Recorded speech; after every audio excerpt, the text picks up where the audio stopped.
has a straight edge on it, so it's very easy. And maybe in our world here, there lives a happy little mountain.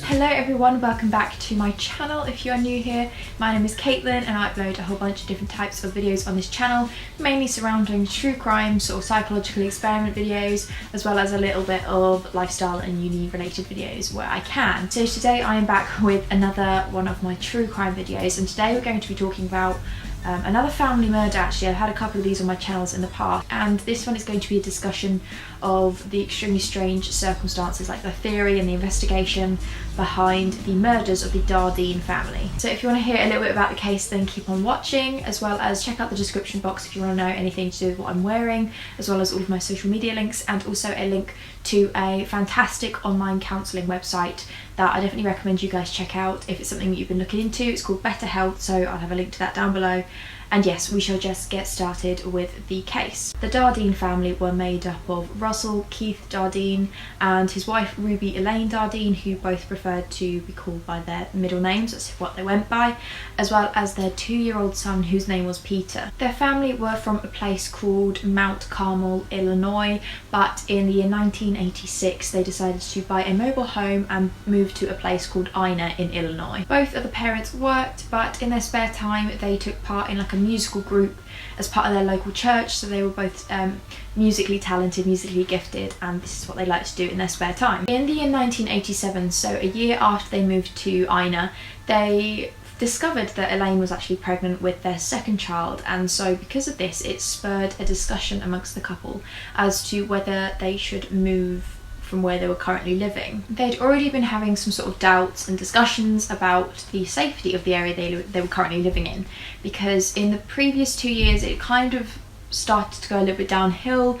In those 2 years it had seen around 15 murders just in this small area, including the rape and murder of a 10-year-old girl, so they started to sort of question where the safest place was for them to raise their family. They'd voiced these discussions with their family. They'd even gone ahead as to place a for sale sign on the land that they'd parked their mobile home that they were living in, because they were virtually ready to move. They just needed someone to buy their house. They'd made this publicly clear, they told their families, everyone knew what their plans were. But then things changed on November 18th, 1987, when concerns were raised when Keith didn't turn up for his work shift in the morning. So Keith worked at a nearby treatment plant, and it was kind of his supervisor that started to get a little bit concerned when he didn't turn up for work that morning, because he was usually a really reliable employee. So he decided to go ahead and call the Dardeen family home number.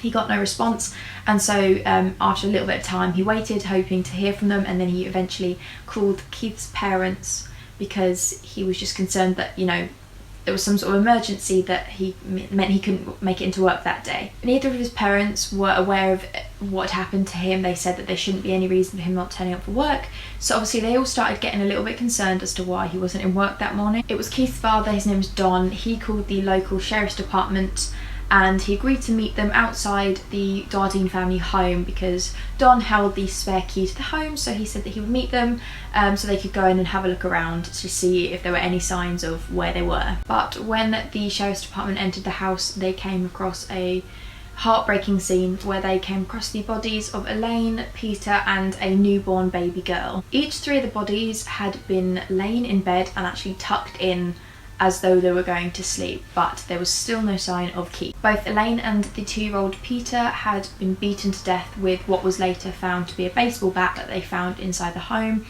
but only Elaine had been bound and gagged with duct tape. And this bit really breaks my heart to say, but it was discovered that Elaine had been beaten so badly that it forced her into labour, and the newborn baby girl was also murdered by the perpetrator. Because investigators did not find any hint of Keith at the scene, their first instinct was that he had been the one that killed his family members and then he had gone on a run. So their first move was to set up like an emergency task force. They set out looking for him. They set up roadblocks, everything they could, because they thought that he was the one that had just killed his family. But this search for Keith was called off the following day when his body was found by some hunters in a nearby field. So these hunters had come across Keith's body lying in this wheat field.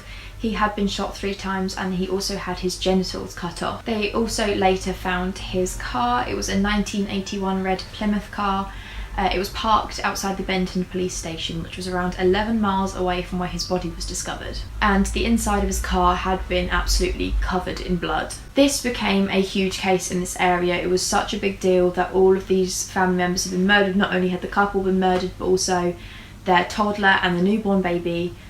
So it was big news. A whole load of investigators became invested in this case, trying to find out what happened, but no significant leads whatsoever came about. When the investigators had initially carried out a search of the mobile home, they found some marijuana, but it was later put down to what they believed, the investigators believed, the most likely scenario for finding this was that it was accidentally left behind by the attacker as opposed to belonging to the family, because neither of them had any history of drug use, and also when they conducted an autopsy of their bodies they had no hint of drugs or alcohol in their system. Coroners determined that Elaine, Peter and the newborn baby girl had died around 12 hours before their body was discovered, and Keith had been dead around 24 to 36 hours before his body was found the following day. All of the details surrounding these deaths completely baffled investigators. Like, there's a lot of sort of strange things that were occurring. A lot with these cases, they were just so strange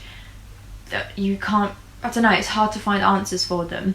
Namely factors like why Keith was found so far away from the other victims and also killed in a completely different manner, including like his genitals being cut off, and also why the attacker took the time to clean up the mobile home, the initial murder scene of the 3 victims, and took the time to tuck them into bed.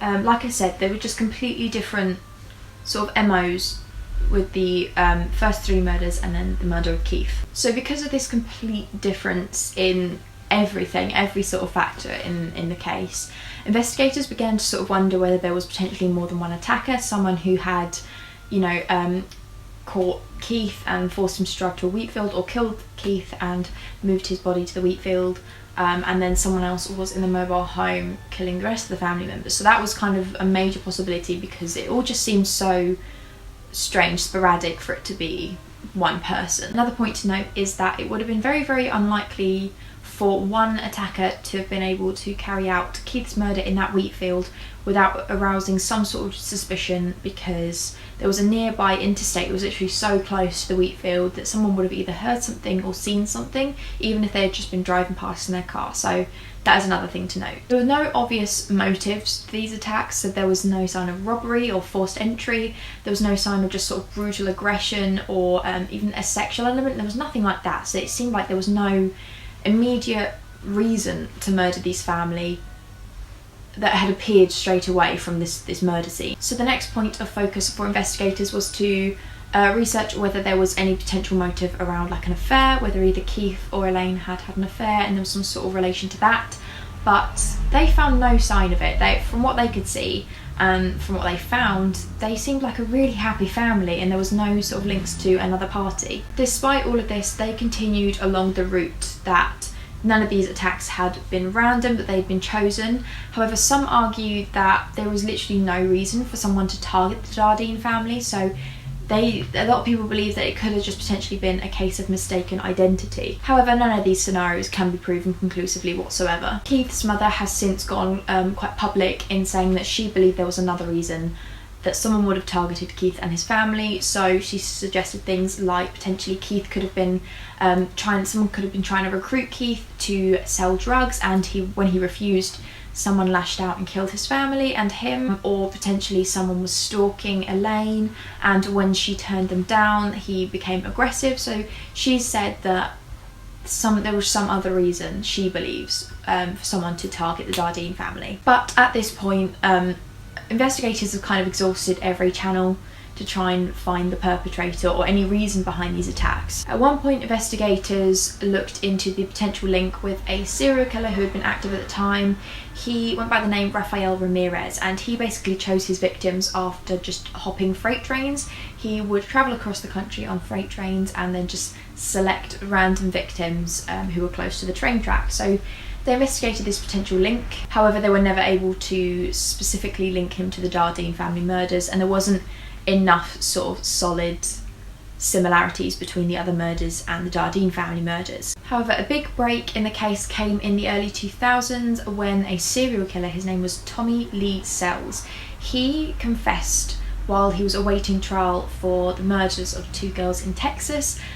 He confessed to a bunch of murders, so not only the Dardeen family murders, but a whole load of other murders that he had apparently committed over the years that he hadn't been caught for. He claimed that he could not provide investigators with specific details of every one of his crimes because he physically couldn't remember them since they happened during what he would call a blackout episode. He said he would have these episodes and then he would suddenly wake up somewhere strange, covered in blood, not knowing how he got there or what had happened, and he'd only sort of remember snippets of what happened kind of the night before or whatever, just as days went on. He claimed that this was a form of coping mechanism that he developed as a child after suffering from some quite serious sexual abuse in his childhood, and that is why he became a serial killer. He said it was kind of something that happened without his knowledge. So in his initial statement, Sells provided a bunch of details which he claimed he was able to remember. A lot of them weren't true, and it does have the potential of him potentially learning some of these details from media reports. So they kind of pressed him further to see if he could provide them with any information that perhaps hadn't been released to the public. During his interrogation, they asked him specifically for details around Elaine's body and how she was found, because they hadn't really released details about how she was found to the public, so they were intrigued to see if he had any knowledge of this. And at first his response to these questions weren't correct whatsoever, but after every time he would provide an answer during his interrogation, he would kind of stutter and get all flustered, and then he would suddenly provide the right answer. Those who choose to believe that he is guilty of the Dardeen family murders believe that this stuttering thing is just him gradually recalling details, and that he only provides the wrong answer at first because he genuinely can't remember what happened in his blackout episodes and it comes to him slowly. However, skeptics believe that potentially he could have learned it from other places. He could have done it through process of elimination, just by saying the wrong answer until he believed he found the right one, or even sometimes investigators and interrogators can give clues in the way that they act or the way they respond to something.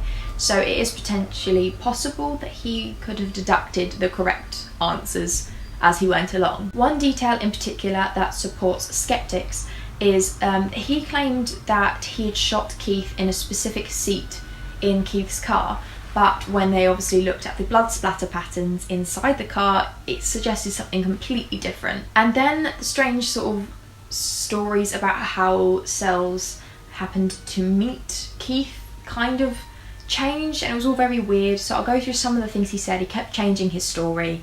It's all very strange. First, he claimed that he had met Keith outside of a truck stop or a gas station outside of Mount Vernon, and then another time he claimed that he'd met him in a pool hall in a casual environment. He claimed that after they were chatting for a little bit, they had a little bit of small talk, and then Keith eventually invited him over to the Dardeen family home for dinner, after which Sells claimed that they both, Keith and Elaine, had propositioned him for a threesome. They said they wanted him to join some sort of sexual activity, and that he ended up refusing.